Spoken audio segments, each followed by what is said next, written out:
Hello, this is my mathematical communications. I chose 2A. By looking at these two systems of equations, I can already tell that the slopes are equal. At least I can guess this because when I divide 2x by 2, it'll just be x. And so both equations will have the same slope. But all right, so now this is 2b.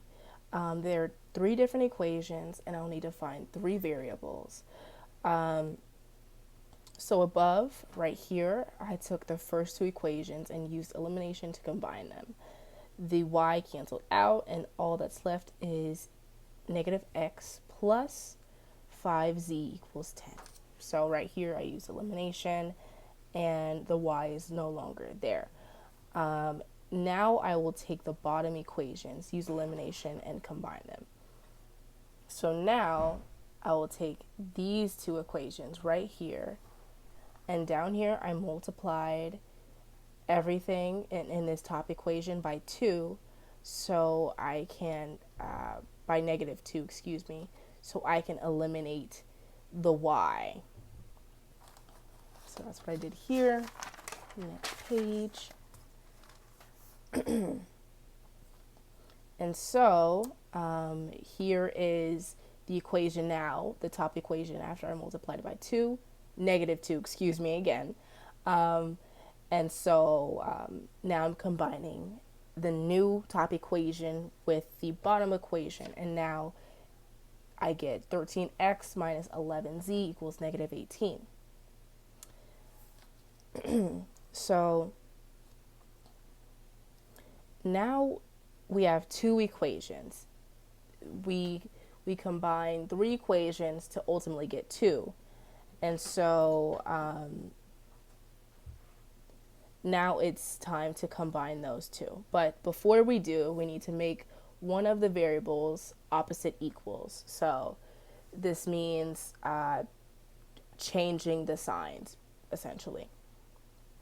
Okay, so for down here, I multiplied the top by 11, the top equation by 11, and then the bottom equation by 5 to eliminate the variable z, and to ultimately find x. So, next page. Here are my new equations, and now it's time to combine them. Now that I've multiplied them and made them opposite equals, opposite equals. So the 55z, it cancels out, and there's nothing left of z. I combine the negative 11x and the 65x to make 54x, and then I combine the 110 and then the negative 90 to make 20. So now I'm left with 54x equals 20. So that's great. I'm almost done with isolating the x variable to find it.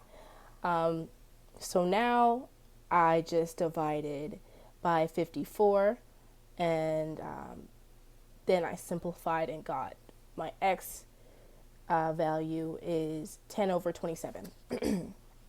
So the next step now is to plug in the x into one of the equations that we made.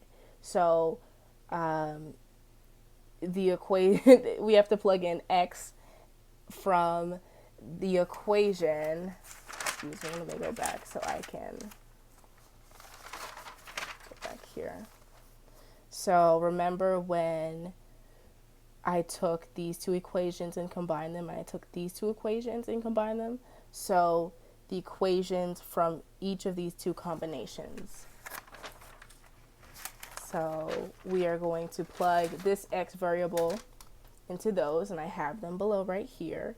So it's going to be negative 5, and I'm going to put 10 over 27 plus 5z equals 10. And I solve that, and then I get z is equal to 5/9. That's great.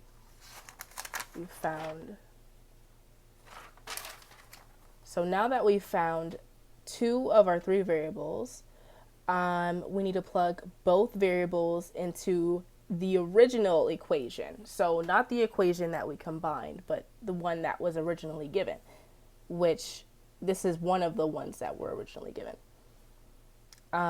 So all we do is plug in both our known variables, x and z, and after we plug them in, I had to do some subtracting by fractions and multiplying a bit. And for my y value, I got 403 over 261. So that is what I got for my y. And that is the entire problem solved. We found x, y, and z. That is my answer. Those are my answers. All right, next with 2c. So the first thing I will do is eliminate y squared because they already cancel each other out. It's perfectly given in the equation. I did not have to do much. Right, and so now I just combine what's left of that equation now that y squared is gone. And so I should get 4x squared plus 3x plus 3 equals 25. Now I'm beginning to notice that this looks like a quadratic equation, and so I'm going to subtract the 25 and bring it to the other side. So now the equation is 4x squared plus 3x minus 22 equals 0. And then now I will factor. Ultimately, the result of the factoring is x minus 2 times 4x plus 11. But I'm not done yet. I still need to find both x's. Or I need to find x. And so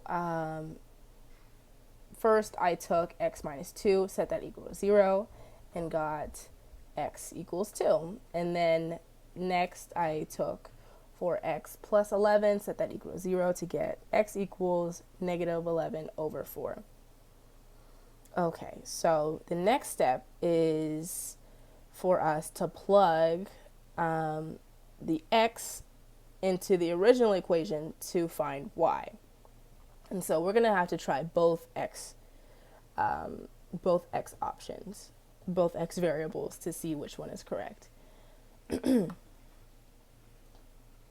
So first I tried x equals 2. That was just simpler for me to try. So I plugged in x equals 2, as you can see, and my result was y equals plus or minus 3.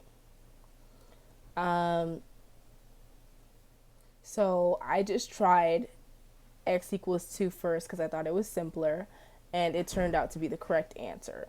So when x is 2, y equals 3, or when x equals 2, y also equals negative 3. So the two coordinates are 2, 3, and then 2, negative 3.